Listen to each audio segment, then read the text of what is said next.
मोहताज है, शरीयत का मोहताज है। आप थूकने में भी आजाद नहीं। तो जितने भी कलमा पढ़ने वाले हैं, और ये कह लीजिए आप बाल्फाज दीगर कि अल्लाह के सामने जितने भी सजदा करने वाले हैं, अल्लाह के सामने जितने भी रुकू करने वाले हैं, अल्लाह के घर को जितने लोग आबाद करने वाले हैं, अल्लाह का जितने लोग नाम लेने वाले हैं, रसूलुल्लाह की रिसालत पर यकीन करने वाले हैं, रसूलुल्लाह की रिसालत को दिल से तस्लीम करने वाले हैं, कुरान और हदीस को मानने वाले हैं, कुरान और हदीस को के ऊपर अमल करने वाले हैं, और यहाँ तक कि जो आपसे यानी कुरान से पहले जो किताबें नासिल कर दी गई, उन किताबों पर भी ये ईमान रखने वाला है, ये अपनी तकदीर पर ईमान रखने वाला है, ये फरिश्तों के ऊपर ईमान रखने वाला है, ये अच्छी और बुरी तकदीर पर ईमान लाने वाला है, ये हुजूर से पहले तमाम के तमाम अंबिया पर भी ईमान लाने वाला है। उन सब की जिम्मेदारी है कि आप कलमे को पढ़ने वाले हैं, तो अल्लाह फरमाता है कि आप तालीम भी हासिल करें। अल्लाह फरमाता है, नबी ने फरमाया कि तुम में से बेहतरीन शख्स है जो कुरान सीखे और सिखलाए। खैरुकुम मन तअल्लमल कुरान व अल्लमह। अब गौर करेंगे, सबसे पहला जुमला और सबसे पहली आयत जो अल्लाह रब्बुल इज्जत ने नाज़िल फरमाई वो पढ़ने के मुताल्लिक फरमाई, वो पढ़ने के मुताल्लिक अल्लाह ने फरमाई। अल्लाह के रसूल अलैहिस्सलाम गार में तशरीफ फरमाए हैं, हज़रत जिब्राइल अलैहिस्सलाम तशरीफ लाए, और हज़रत जिब्राइल अलैहिस्सलाम जब तशरीफ लाते हैं तो हुजूर से फरमाने लगे, हुजूर से फरमाया इक़रा पढ़िए। आपने कहा माना बिकारी, मुझे पढ़ना नहीं आता है। गौर से सुनना। फिर हज़रत जिब्राइल ने कहा, कौन कह रहा? सय्यदुल मलाइका कह रहा, सय्यदुल अंबिया, सय्यदुल मुरसलीन से फरमा रहा इक़रा पढ़िए। आपने फिर वही जवाब दिया, माना बिकारी, मुझे पढ़ना नहीं आता है। वाकई में नबी अलैहिस्सलाम पढ़े लिखे नहीं थे। या आप सुनते रहते होंगे, आप अनपढ़ थे, आपका लक़ब अनपढ़, उम्मी है आपका लक़ब। एक ईसाई माइकल हार्ट, उसने किताब लिखी है a ranking of the most influential personalities in history के नाम से।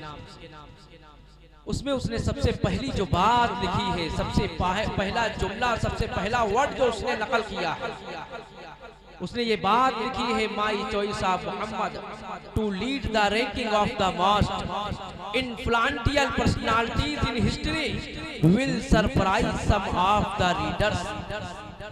उसने कहा कि बाज पढ़ने वालों को ये बात हैरान करेगी, ये बात परेशान करेगी कि दुनिया में सबसे ज्यादा मुतासिर कुन शख्सियतों के ऊपर मैंने आखिरी नबी को फौकियत क्यों दे दी। मैंने आखिरी नबी को सबसे ऊपर सरे फहरिस्त पर सबसे ऊपर मोहम्मद अरबी जनाब मोहम्मद रसूलुल्लाह का नाम मैंने सबसे पहले क्यों लिख दिया। ये बात दुनिया में पढ़ने वालों को ये बात हैरान करेगी। लेकिन उसने जवाब बड़ा प्यारा दिया, बड़ी प्यारी दलील देता है। उसने दलील दी कि मैंने जब पूरी दुनिया पे नजर डाली, मैंने जब ऑल वर्ल्ड पे नजर डाली, तो मैंने देखा कि न्यूटन जैसा बड़े से बड़ा साइंसदान वो किसी इदारे में, किसी कॉलेज में, किसी स्कूल में एक अच्छे उस्ताद के पास शेर तालीम पाया गया, एक टीचर के पास शेर तालीम पाया गया। लेकिन मैंने जब आखिरी नबी के ऊपर नजर डाली तो मुझे ये आखिरी नबी जो नजर आया, मैंने देखा इसने किसी इदारे में, किसी कॉलेज में, किसी यूनिवर्सिटी के अंदर किसी उस्ताद के सामने शेर तालीम नहीं पाया मैंने, लेकिन इसने कयामत तक आने वाले तमाम के तमाम इंसानों को ज़ेवरे इल्म से, इल्म के ज़ेवर से आरास्ता कर दिया। अरे बोलो किया कि नहीं किया? अरे बोलो किया कि नहीं किया? कर दिया थे। क़यामत में आने वाले तमाम के तमाम इंसान हुजूर के तरीके के मुताबिक अगर जिंदगी नहीं गुजारेंगे, अल्लाह राज़ी नहीं होगा उनसे, अल्लाह उनसे राज़ी नहीं होगा, वो जन्नत में दाखिल नहीं हो सकते हैं। हुजूर के तरीके के बगैर अगर कोई जन्नत में जाना चाहेगा, वो जन्नत में नहीं जा सकेगा। हमारे रफीक और हमारे हम असर जनाब जो है सैनुद्दीन साहब माशाअल्लाह बड़ी मोहब्बतें करते हैं। अल्लाह ताला इनकी आमद को, इनकी जो है तशरीफ आवरी को कबूल फरमाए। तो अल्लाह के रसूल अलैहिस्सलाम उम्मी थे। हज़रत जिब्राइल ने कहा, किससे कह रहा हज़रत जिब्राइल?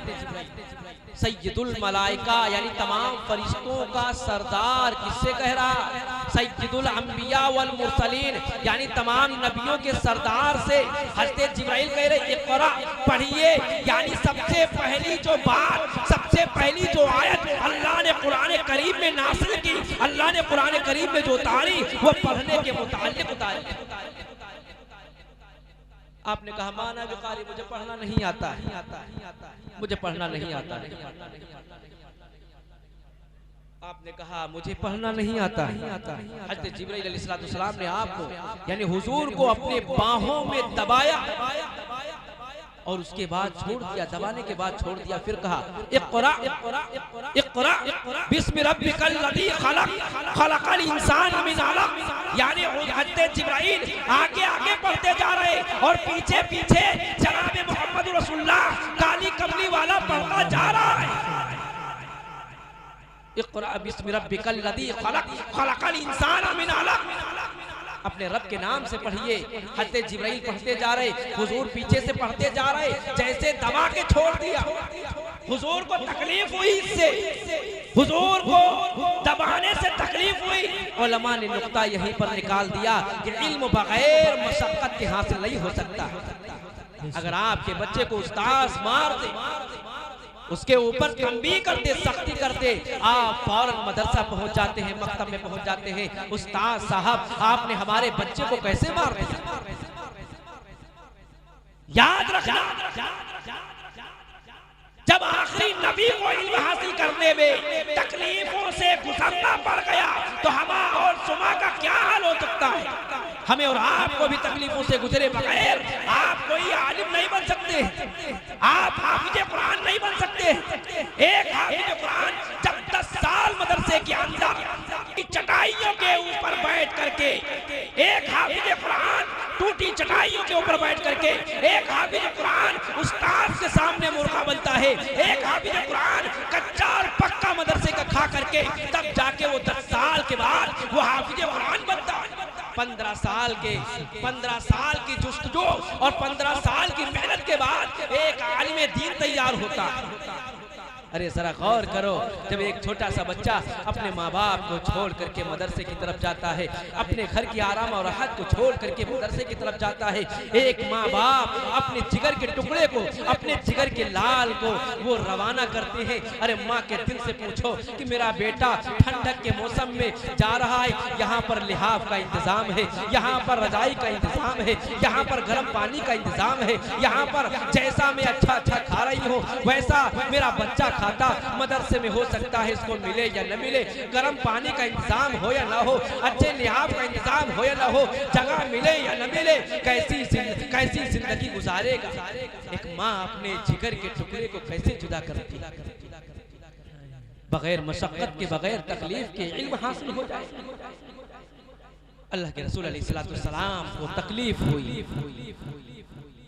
जब हज़रत जिब्राइल चले गए, आप अपने घर की तरफ आते हैं और अपने घर की तरफ आने के बाद आपने अपनी वाइफ, अपनी अहलिया हज़रत खदीजतुल कुबरा रज़ियल्लाहु ताला अन्हा से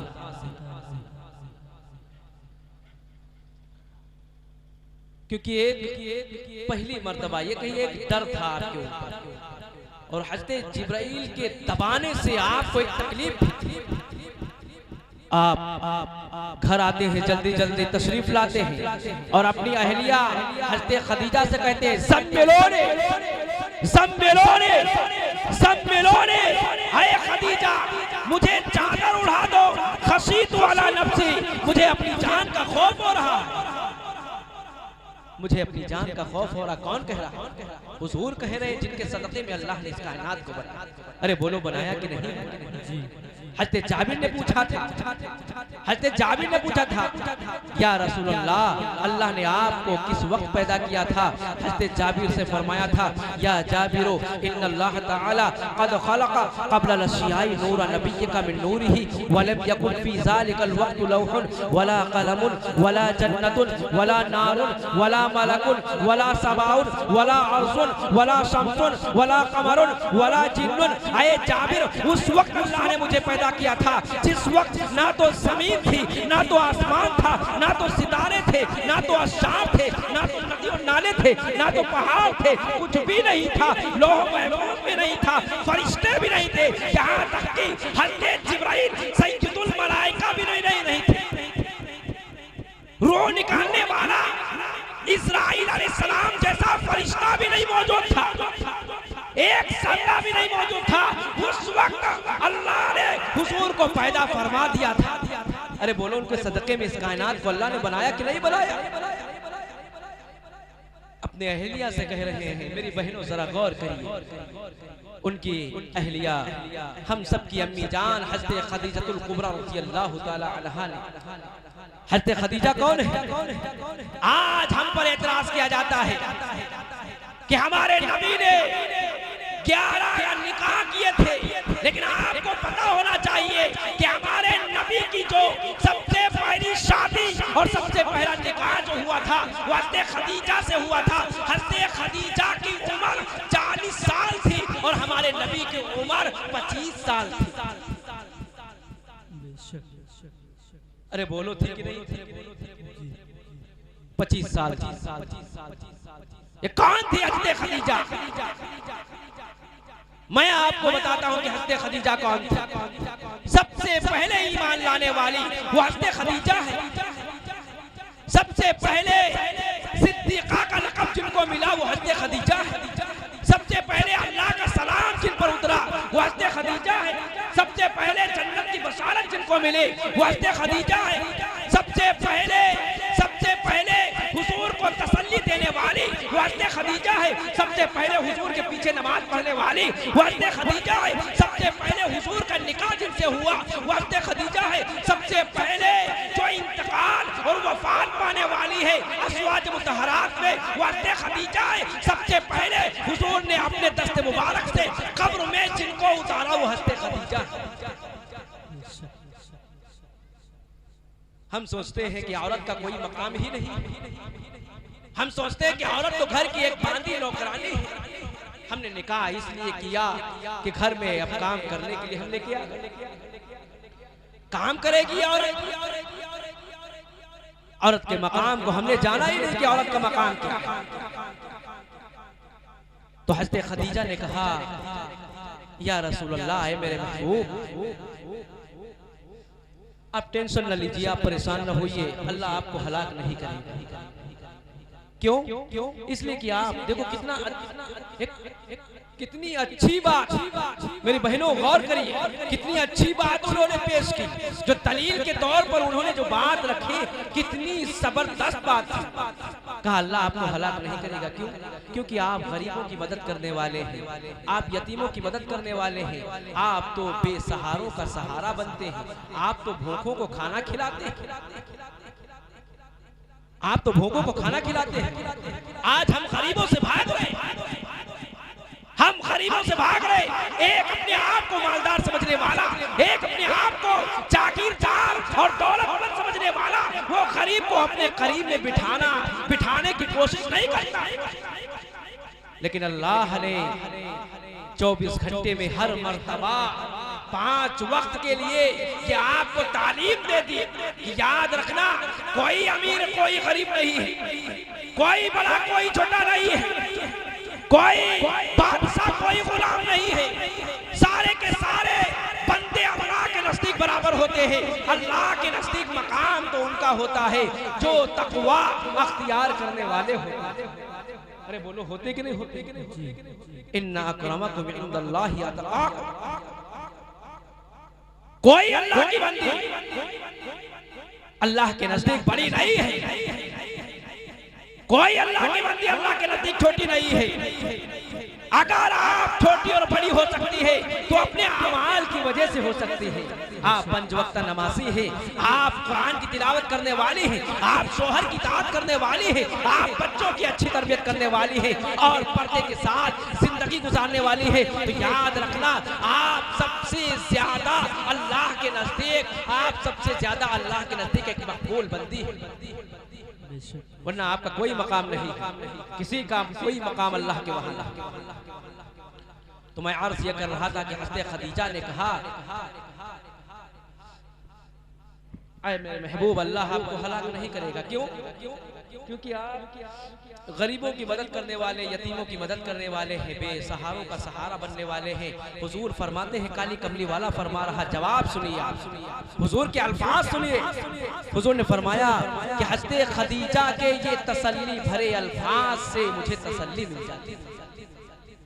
अगर एक जीवन साथी, अगर एक लाइफ पार्टनर, एक शरीक हयात अगर अपने शौहर का हौसला बढ़ा देती है, खुदा की कसम उसके अंदर एक जान पैदा हो जाती है। ये मर्द दुनिया से लड़ सकता है, लोगों से लड़ सकता है, लेकिन अपने घर और अपने परिवार और अपनी फैमिली से नहीं लड़ सकता। किससे लड़ेगा? उन औलाद से लड़ेगा जिनके लिए रात दिन कर रहा है, जिनके लिए ये तमाम की तमाम परेशानी बर्दाश्त कर रहा। ऐ मेरी बहनों, आप किससे लड़ रही हो? उस शौहर से लड़ रही हो जो तुम्हारा लाइफ पार्टनर, तुम्हारा जीवन साथी, आप उससे झगड़ा कर रही, जो आपके लिए कमा कर लाता है, आपके तमाम नाज और नखरे बर्दाश्त करता है। जरा गौर करिए, अगर जिसके लिए आप अगर थोड़ी सी बात पर आप नाराज हो जाती है, आप उनको ताना देना शुरू कर देती है, उनके लिए बद्दुआएं देना शुरू कर देती है, बद्दुआ करना शुरू कर देती है। अगर खुदा न खास्ता इसका इंतकाल हो जाए, बोलो तुम्हारे कौन नाज और नखरे बर्दाश्त करता है? एक बाप अपनी बेटी के नाज़ और नखरे बर्दाश्त करता है, एक भाई अपनी बहन के नाज़ और नखरे बर्दाश्त करता है, एक शौहर अपनी बीवी के नाज़ और नखरे बर्दाश्त करता है, नहीं करता। आपने ये सोच लिया कि सब कुछ बस दुनिया है, ये सब कुछ दुनिया नहीं है, सब कुछ दुनिया नहीं है। दुनिया तो एक खत्म हो जाने वाली दुनिया जो है चीज है, ये एक फानी जगह है। न जाने कितने जनासों को, न जाने कितने मुर्दों को आपने अपने हाथों से गुस्ल दिया है, अपने हाथों से कब्रिस्तान में दफन कर दिया कि नहीं कर? अरे बोलो किया कि नहीं? जी आपने कर दिया। एक दिन वक्त आएगा कि हमारे भी जिस्म को कब्र में दफन कर दिया जाएगा। आए मेरी बहनों, जिस चेहरे के ऊपर आप मेकअप करती हैं, जिस जिस्म को आप संभाल करके रखती हैं, याद रखना कब्र के कीड़े इनको अपना लुकमा बनाएंगे, ये कब्र के कीड़े खा जाएंगे, आपके जिस्म को खा जाएंगे, खत्म कर देंगे। जिस जिस्म के ऊपर, जिस खूबसूरती के ऊपर आप इतराया करती थी, ये खत्म हो जाएगा, ये नहीं बचेगा। आपको अगर मेहनत करनी है तो अपने रूह के ऊपर मेहनत करेंगे, अपने रूह के ऊपर मेहनत करेंगे तो वो रूह हर जगह पर बाकी रहेगी और वो रूह आपको जन्नत में लेकर के जाएगी। आपने सोच लिया कि जिसके पास जितने ज्यादा पैसे होंगे वो सबसे बड़ी औरत है, जो सबसे ज्यादा खूबसूरत होगी वो सबसे बड़ी औरत मानी जाएगी, जिसके पास जितने ज्यादा सेवरात होंगे वो औरत सबसे बड़ी मानी जाएगी। लेकिन मैं कहता हूँ आपसे, आए मेरी बहन, तेरी पेशानी का वो टीका जिसको एक सुनार तैयार करता है, तेरी पेशानी का वो सेवर नहीं है, बल्कि तेरी पेशानी का सेवर वो अल्लाह के नाम पर, अल्लाह के सामने सजदा करने की वजह से जो निशान पड़ जाता है वो तेरी पेशानी का सेवर है। अल्लाह तेरे हाथों का वो सोने का कंगन जिसको एक सुनार तैयार करता है, तेरे हाथों का वो सेवर नहीं है, बल्कि तेरे हाथों का सेवर वो अल्लाह के नाम पर किसी को सदका और खैरात करना। अगर किसी गरीब को, किसी भूखे को एक रोटी सदका कर दी जाती है, खिला दी जाती है, तो अल्लाह 3 लोगों की मग़फ़िरत कर देता है। आपके पैरों का वो पासेब जिसको एक सुनार तैयार करता है, आपके पैरों का वो पासेब सेवर नहीं है, बल्कि आपके पैरों का सेवर वो हया से उठाया हुआ कदम है, वो हया से उठाया हुआ कदम है। इसलिए मेरे बहनों, शोहर की इताअत कर लो, आप अपने मकाम को सामने रख सकते। अरे आपका बड़ा ऊंचा मकाम अल्लाह ने बनाया, जरा गौर करिए। जितने भी अंबिया इकराम तशरीफ लाए, आए बहन तेरी गोद से आए, तेरी गोद से पैदा हुए। हज़रत नूह अलैहिस्सलाम तेरी गोद से पैदा हुए, हज़रत शीस अलैहिस्सलाम तेरी गोद से पैदा हुए, हज़रत इदरीस अलैहिस्सलाम तेरी गोद से पैदा हुए, हज़रत दानियाल अलैहिस्सलाम तेरी गोद से पैदा हुए, हज़रत इब्राहिम अलैहिस्सलाम तेरी गोद से पैदा हुए, हज़रत इसहाक अलैहिस्सलाम तेरी गोद से पैदा हुए, हज़रत इस्माइल अलैहिस्सलाम तेरी गोद से पैदा हुए, हज़रत मूसा अलैहिस्सलाम तेरी गोद से पैदा हुए, हज़रत ईसा अलैहिस्सलाम तेरी गोद से पैदा हुए, हज़रत ज़करिया अलैहिस्सलाम तेरी गोद से पैदा हुए, हज़रत यहया अलैहिस्सलाम तेरी गोद से पैदा हुए, हज़रत दाऊद अलैहिस्सलाम तेरी गोद से पैदा हुए, हज़रत शुआइब अलैहिस्सलाम तेरी गोद से पैदा हुए, और आखिरी नबी जनाब मोहम्मद रसूलुल्लाह भी आए मां तेरी गोद से पैदा हुए। आप कहां इस दुनिया के फैशन में पड़ी है? आपके जिस्म के ऊपर वो लिबास होना चाहिए जो हज़रत फातिमा का लिबास था। आपकी जिंदगी में वो तरीका होना चाहिए जो हज़रत रुकैया का तरीका था, जो हज़रत ज़ैनब और हज़रत उम्मे कुलसूम का तरीका था। आप इन नाचने और गाने वालियों के नक्शे कदम पर चल रही, आप इन नाचने और गाने वालियों को फॉलो कर रही। आप सोचते हैं जितना हम चुस्त और बारीक लिबास पहनेंगे उतनी ज्यादा हमारी खूबसूरती होगी, हमारी तारीफें होंगी। दुनिया की नजरों में तुम खूबसूरत कही जाओगी, लेकिन अल्लाह और उसका रसूल अगर कोई औरत बगैर पर्दे के या चुस्त लिबास पहन करके या बारीक लिबास पहन करके जिससे जिस्म छलकता हो, ऐसी औरत अगर कोई लिबास पहन करके निकलती है, फरिश्ते उस औरत के ऊपर लानत किया करते हैं। अल्लाह और उसका रसूल लानत करता है, अल्लाह उसके रसूल लानत करते हैं। इसलिए यह आपका मकाम नहीं, आप तो हज़रत फातिमा के नाम पर आपका नाम है, हज़रत रुकैया के नाम पर आपका नाम है, हज़रत उम्मे कुलसूम के नाम पर आपका नाम है, हज़रत आयशा के नाम पर आपका नाम है। आप तो तालीम हासिल करिए, ये मुख्तसर सी जिंदगी है। मेरे भाइयों, आप तालीम हासिल करिए, मेरी बहनों आप पढ़िए, कुरान की तालीम हासिल करिए, हदीस की तालीम हासिल करिए, और उसके बाद आप अपने बच्चों को डॉक्टर बनाइए, इंजीनियर बनाइए, प्रोफेसर भी बनाइए, जज बनाइए। दीन की तालीम पहले दीजिए, मकतब और मदरसे में अपने बच्चे को पहले दाखिल कराइए, फिर उसके बाद आप दुनिया की तालीम भी दी। आप फाका कर लीजिए, एक वक्त खाना खा लीजिए, लेकिन अपने बच्चों को आलिम और हाफिज बना करके डॉक्टर और इंजीनियर जरूर बनाओ। वो दौर ये नहीं रहा कि आप अब जाहिलों का कोई काम नहीं है। आने वाला वक्त तो पढ़े लिखे लोगों का काम होगा, आने वाला वक्त तो पढ़े लिखे लोगों का काम होगा। इसलिए ये न सोचिए हमारे बच्चे को नौकरी नहीं मिलेगी, नहीं मिले। नौकरी तो गुलामी सिखलाती है। आपका बच्चा पढ़ा होगा, 10 लोगों के बीच में वो बैठने वाला बनेगा कि नहीं बनेगा? अरे बोलो, बनेगा कि नहीं बनेगा? वकील होगा, आपके मसाइल को हल करेगा कि नहीं करेगा? एक तरफ आलिम होगा आपका बच्चा, तो वही बच्चा इमामत भी करेगा, और वही बच्चा डॉक्टर, तो आप बीमार होगे तो आपका इलाज भी करेगा। वही बच्चा आपका हाफिज़ कुरान है, नमाज भी पढ़ाएगा, आपको कुरान की आयतें भी सिखलाएगा, और वही बच्चा अगर वकील होगा तो आपके मुकदमे लड़ेगा कि नहीं लड़ेगा? इसलिए तालीम ये बहुत जरूरी है। आज हमने लायानी कामों में अपने वक्त को, अपनी जिंदगियों को बर्बाद कर दिया। हमारे भाई नाचने और गाने वालों को उनके नक्श कदम पर चल रहे हैं, उनके पीछे पीछे जा रहे हैं। आपको अल्लाह ने इसलिए नहीं पैदा किया है। आप अगर मैं आपको इस तालीमी बेदारी के जलसे से एक पैगाम देना चाहता हूँ। ये इस मीडिया के जरिए से पूरे आपको और उसके अलावा पूरे आलम को एक पैगाम देना चाहता हूँ। क्या आप जाहिल न रहना। सबसे पहली आयत अल्लाह ने, अभी जो हमने बता दिया, सबसे पहली आयत पढ़ने के मुताबिक अल्लाह ने नासिल की थी। अल्लाह ने फरमा दिया था, कुल हल यस्तविल लदीना यालमून वल लदीना ला यालमून। ऐ नबी आप कह दीजिए, क्या पढ़ा लिखा और क्या अनपढ़ बराबर हो सकते हैं? नहीं बराबर हो सकते हैं।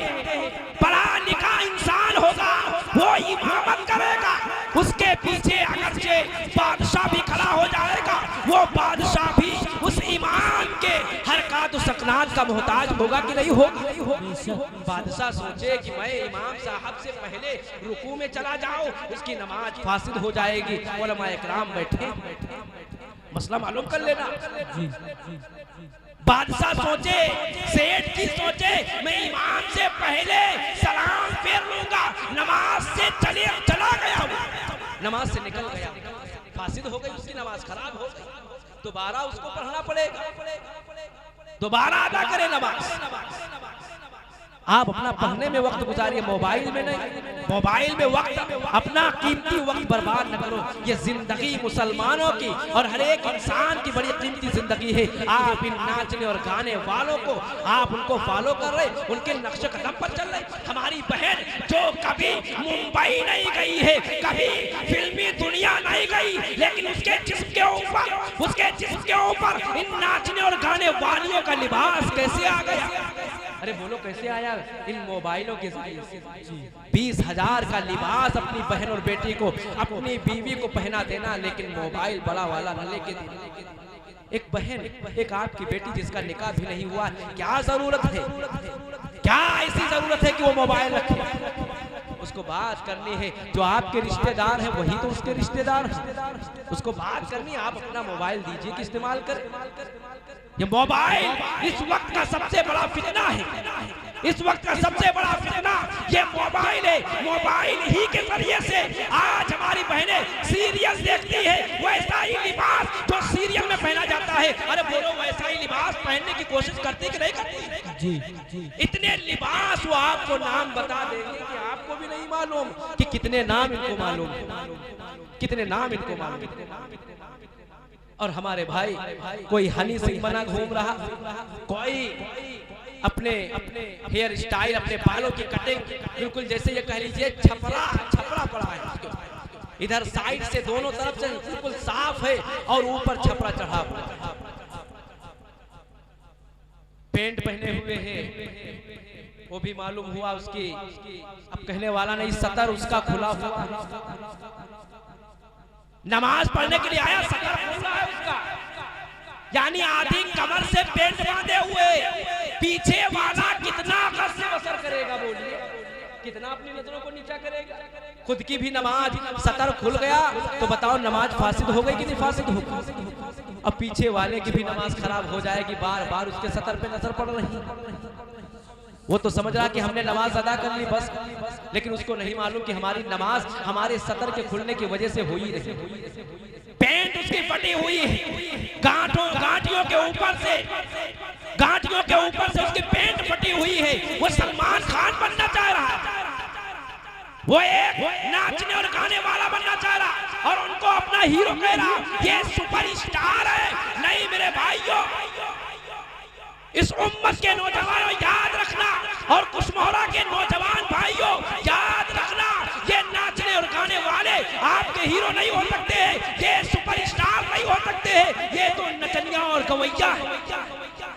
हमारे सुपरस्टार तो नबी है, हमारे सुपरस्टार तो सहाबा है।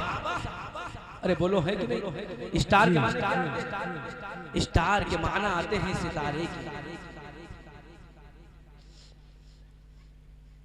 स्टार के माना आते हैं सितारे के, और आप 1444 साल पहले जाएंगे तो आपको पता चलेगा कि अल्लाह के रसूल ने फरमाया था असहाबे कन नुजूम, मेरे सहाबा सितारों के माने। नुजूम के माने सितारे के आते हैं। हुजूर ने फरमाया था असहाबे कन नुजूम, मेरे सहाबा सितारों के मान देते हैं। इनमें से जिसकी भी इत्तिबा कर लोगे, जिसको भी फॉलो कर लोगे, हिदायत पा जाओगे, नक्शे कदम पे चलोगे, हिदायत पा जाओगे। हुजूर ने फरमाया अगर बनना है तो नाचने और गाने वाला न बनना, अगर बनना है तो अबू बकर बनना, अगर बनना है तो उमर बनना, अगर बनना है तो उस्मान गनी बनना, अगर बनना है तो अली बनना, अगर बनना है तो हफ्से का बिलाल बनना। ऐ मेरी बहनों, अगर तुमको बनना है तो हज़रत फातिमा बनो, हज़रत रुकैया बनो, हज़रत उम्मे कुलसूम बनो, हज़रत ज़ैनब बनो, हज़रत आयशा बनो। जो आयशा से यानी आप सोचते हैं, हमारे भाई सोचते हैं कि इल्म तो हमारे लिए है, हमारी माँ और बहनों के लिए नहीं है। मैं आपको बता देना चाहता हूँ बड़ी जिम्मेदारी से उलमाए किराम तशरीफ फरमा है कि हज़रत आयशा अपने वक्त की सबसे बड़ी मुफ्तिया थी। बड़े बड़े सहाबा हुजूर की वफात के बाद बड़े बड़े सहाबा आपसे कोई भी मसले पर अगर बहस हो जाते थे तो बड़े बड़े सहाबा आपसे आकर के मसला मालूम करते थे और आप पर्दे के दायरे में उस मसले को हल करते थे। ये हमारी माँ और बहनें सिर्फ खाने और पकाने के लिए नहीं लाई गई। आप सोचते हैं कि खाने और पकाने के लिए आई, कपड़ा धुलने के लिए आई, बच्चों की देखभाल करने के लिए आई, घर की साफ सुथराई करने के लिए आई। नहीं, इनको तालीम देना, इनको कुरान सिखलाना, इनको वुज़ू के मसाइल सिखलाना, नमाज के मसाइल सिखलाना, यह आपकी जिम्मेदारी बनती है, यह आपकी जिम्मेदारी है। अरे बोलो किसकी जिम्मेदारी? एक आलिम बयान करके चला जाएगा, आपको एक रास्ता दिखा देगा, लेकिन उस रास्ते पर चलना यह आपकी जिम्मेदारी है। जलसे बहुत होते रहते, तकरीरें बहुत होती रहती है, लेकिन अगर एक भी बात पर अमल कर लिया गया, खुदा की कसम ये जलसा कामयाब हो जाएगा। यह आपकी जिम्मेदारी है कि आप उनको इल्म दीन से आशना करें। सहाबा के जमाने में सहाबियात फतवा दिया करती थी और उनमें से खुसूसन अज़वाज मुतहहरात पे हज़रत आयशा सिद्दीक़ा रज़ियल्लाहु ताला अन्हा, हज़रत हफ्सा रज़ियल्लाहु ताला अन्हा, हज़रत उम्मे सलमा रज़ियल्लाहु ताला अन्हा, हज़रत उम्मे हबीबा रज़ियल्लाहु ताला अन्हा, ये उम्मुल मुमिनीन है, अज़वाज मुतहहरात में है और इनमें सरे फ़हरिस्त हज़रत आयशा सिद्दीक़ा रज़ियल्लाहु ताला अन्हा का नाम आता है। आप फतवा दिया करती थी।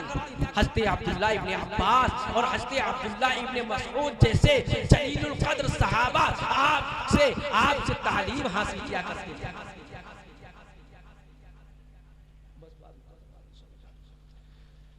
तो तालीम हासिल किया करती थी और मिशकात शरीफ जो हफ्तों के दर्जे में आलिमत के कोर्स में पढ़ाई जाती है, मिशकात शरीफ, उसके मुसन्निफ अल इमाम अल मुहद्दिस मोहम्मद बिन अब्दुल्लाह अल खतीब अत-तबरीज़ी नव्वरल्लाहु मरक़दहू, उन्होंने मिशकात शरीफ लिखी ही इसीलिए, हदीस की किताब लिखी ही कौम की बच्चियों के लिए। उसमें सिहाए सित्ता के तफसीली उलूम को उसमें से मुंतखब अहादीस को जमा कर दिया गया है कि अगर कौम की बच्चियां सिहाए सित्ता के तफसीली उलूम को हासिल न कर पाए तो मिशकात शरीफ पढ़ ले, वो ज़रूरियात दीन का इल्म हासिल कर लेंगे। क्या हमने अपनी बेटियों को मिशकात शरीफ की तालीम दी? उलमा फरमाते हैं कि हर एक बाप को चाहिए, हर एक भाई को चाहिए, हर एक शौहर को चाहिए कि अपनी बीवी को, अपनी बेटी को, अपनी बहन को सूरे नूर और सूरे निसा की तालीम दी। और आज के दौर में हज़रत थानवी रहमतुल्लाह अलैह ने बहिश्ती ज़ेवर के नाम से किताब जो लिख दी है, ये खुसूसन हमारी माँ और बहनों के लिए। क़ारी मोहम्मद तैयब रहमतुल्लाह अलैह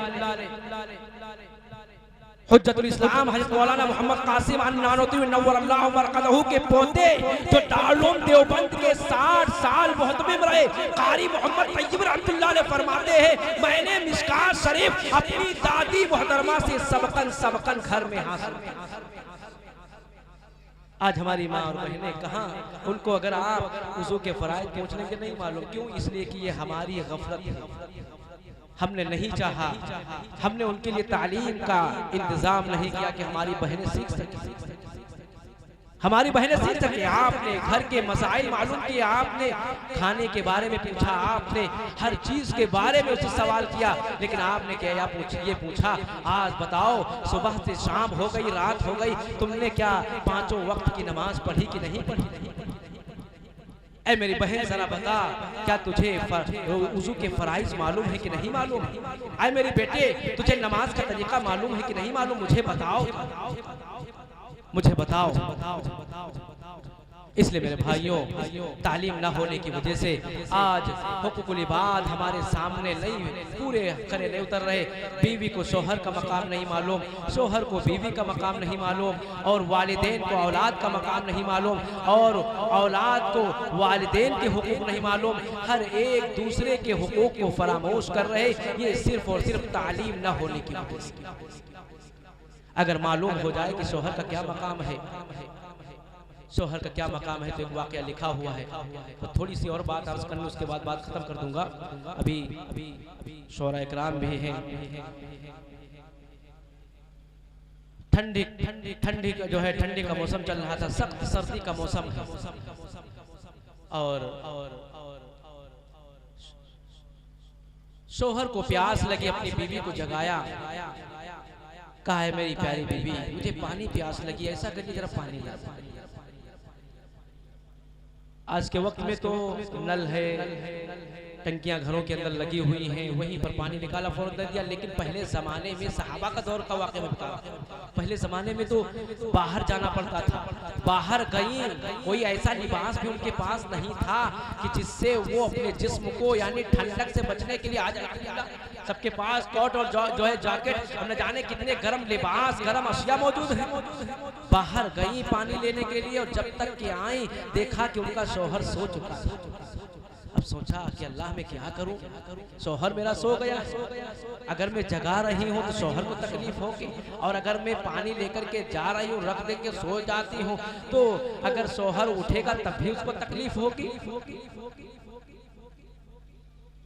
उसी जगह पर इज्तिहाद किया, उसी जगह पर खड़ी रही, पानी हाथ में लिए। एक बीवी का वाकया सुना रहा हूं, शौहर के मुताल्लिक। खड़ी रही पूरी रात, सुबह हुई, उनकी जब आंख खुली, फजर से जो है फजर से कुछ पहले जब उनकी आंख खुली तो कहा, अरे अल्लाह की बंदी, तो पूरी रात पानी लिए खड़ी रही? कहा जी हाँ। कहा अरे पानी रख देती? कहा पानी रख देती, अगर आपकी आंख खुल जाती तो नाफरमानी हो जाती। मैं नहीं चाहती हूँ कि मेरे शौहर की मुझसे नाफरमानी, मेरे शौहर की मुझसे नाफरमानी नहीं चाहती। कहा मेरा दिल खुश हो गया। अरे बहनों, जरा अपने शौहर को खुश करके देखिए, या अपनी जिंदगी को कुर्बान कर देंगे तुम्हारे लिए। जरा 2 मीठे बोल इनसे बोल करके देखिए, ये अपनी जिंदगी को तुम्हारे सामने कुर्बान कर देंगी, अपनी आराम और राहत को तुम्हारे सामने कुर्बान कर देंगी। शौहर ने कहा मांग मेरी बीवी, क्या मांगती है? आज मेरा दिल खुश हो गया, मांग जो भी तू मांगेगी मैं आज दे दूंगा। कहा रहने दीजिए, मुझे कुछ नहीं चाहिए, अल्लाह का शुक्र है मुझे सब कुछ मिल गया, आप मिल गए, मुझे सब कुछ मिल गया। आज भी ऐसी हमारी माँ और बहनें जो अपने शौहर का शुक्र अदा करती है, अल्लाह का शुक्र अदा करती। बहुत ऐसी बहनें जो ताना दिया करती शौहर को, ना शुक्री करने से अल्लाह नियामत को छीन लेता। लाइन शकरतुम लाज़ीदन्नकुम वलाइन कफरतुम इन्ना अज़ाबी लशदीद, अल्लाह फरमा रहा। शुक्र अदा करोगे अल्लाह नियामत को बढ़ाता रहेगा, ना शुक्री करोगे अल्लाह नियामत छीन लेगा। कहा मेरी बीवी मांग, क्या मांगती? कहा रहने दीजिए, मुझे अल्लाह ने सब कुछ दे दिया। कहा नहीं मांगो, आज मैं बहुत खुश हूँ तुम्हारे अमल से। पूरी रात तुम खड़ी रही, देखो बर्फ की तरीके से ठंडी हो गई, मेरा दिल तुमसे बड़ा खुश हो गया। आज तुम जो भी मांगोगी मैं तुमको दे दूँ। कहा मुझे रहने दीजिए, मुझे कुछ नहीं चाहिए। कहा नहीं मांगो। कहा अच्छा ठीक है मैं मांगती हूँ, जो मैं मांगूंगी दे दोगे? कहा बिल्कुल दे देंगे, मांगो तो मांग करके देखो। गौर से सुनिए, बीवी ने कहा मुझे तलाक चाहिए। क्या कहा? मुझे तलाक चाहिए। अब शौहर के पैरों के नीचे से जमीन निकल गई। शौहर कहने लगा अरे अल्लाह की बंदी, कभी तो कुछ नहीं मांगा और मांगा भी तो आज तलाक मांग गई। मैं तलाक नहीं दे सकता हूँ। इतनी फर्मा बरदार बीवी को, इतनी जो है खिदमतगुजार बीवी को मैं तलाक कैसे दे सकता हूँ? कहा नहीं मुझे तलाक चाहिए। कहा मैं तलाक नहीं दे सकता हूँ। कहा नहीं देना पड़ेगा तुमको तलाक। मैं इसीलिए नहीं मांग रही थी, लेकिन जब मैंने मांगा तो तुमने वादा किया तुमको तलाक देनी पड़ेगी। अब वो बेचारे क्या करे, जैसे कि उनकी दुनिया ही उजड़ गई हो। कहा अच्छा ठीक है रुके रहो, सुबह होने दो और हुजूर की मजलिस में चलेंगे, हुजूर की अदालत में अपने मुकदमे को पेश करेंगे, हुजूर जो फैसला कर देंगे उसी पर अमल कर लेना। फजर की नमाज पढ़ी। फजर की नमाज पढ़ने के बाद शौहर ने अपनी बीवी का हाथ पकड़ा और हुजूर की मजलिस की तरफ, हुजूर की दयार की तरफ, हुजूर की अदालत की तरफ ये लोग चले जा रहे थे। रास्ते में शौहर को ठोकर लगी और इत्तेफाक से शौहर गिरा और उसका पैर टूट गया। जैसे पैर टूटा, बीवी ने कहा मुझे तलाक नहीं चाहिए। कहा अल्लाह की बंदी, ये बात मुझे जो है समझ में नहीं। जब मैं सही सालिम था तो मुझसे तलाक मांग रही थी, अब मैं तो माजूर हो चुका, मेरा पैर टूट गया, अब तो तू ही मुझे कमा के खिलाएगी, मेरी तमाम की तमाम जिम्मेदारी निभाएगी। ये क्या माजरा है? कहा माजरा कुछ नहीं है, मैंने जनाब मोहम्मद रसूलुल्लाह को ये फरमाते हुए सुना है कि जिस इंसान के ऊपर अगर कोई तकलीफ नहीं आई है पूरी जिंदगी में, समझ लीजिए कि उसके ईमान में कोई खतरा है, उसके ईमान में खतरा है। मैं जब से तुम्हारे निकाह में आई हूँ, तुम्हारी सौजियत जब से मैंने अख्तियार की है, मैंने उस वक्त से अब तक तुम्हारे ऊपर कोई परेशानी नहीं देखी, कोई बीमारी आसारी नहीं देखी, कोई परेशानी नहीं देखी। इसलिए मुझे ये शक हुआ कि तुम्हारे ईमान के अंदर कोई ज़ौफ़ और कमजोरी है, इसीलिए मैंने चाहा कि मैं तुमसे तलाक ले लूं। लेकिन जब तुम्हारा पैर टूट गया, परेशानी आ गई है, अब मुझे तलाक नहीं चाहिए, अब मुझे तलाक नहीं चाहिए। आप जरा अपनी बीवियों को सामने रख करके, सीरत को सामने रख करके जिंदगी गुजारिए। हुजूर जब घर के अंदर दाखिल होते थे, मुस्कुराते हुए चेहरे से दाखिल होते थे। आज हमारा मिजाज बन चुका है कि हम जब दाखिल होते हैं चेहरा बिगाड़ करके दाखिल होते हैं ताकि बीवी के ऊपर रोक पड़े। अरे कहीं बीवी को मारने से या चेहरा बिगाड़ करके दाखिल होगे, रोक पड़ेगा नहीं पड़ेगा, वो और आपसे मुतनफ्फिर हो जाएगा। और बीवियों को चाहिए कि जब शौहर घर के अंदर दाखिल हो तो वो भी मुस्कुरा करके इस्तकबाल करे, वो भी मुस्कुरा करके इस्तकबाल करे। काली कमली वाले का जरा अपनी बीवी के साथ ताल्लुक देखिए। आप हज़रत आयशा सिद्दीक़ा रज़ियल्लाहु ताला अन्हा जो उम्र में आपसे बहुत छोटी थी, आप तशरीफ़ लाएं और आप तशरीफ़ लाए, दूर से देखा कि हज़रत आयशा सिद्दीक़ा रज़ियल्लाहु ताला अन्हा एक प्याले में पानी नोश फरमा रही। चुनांचे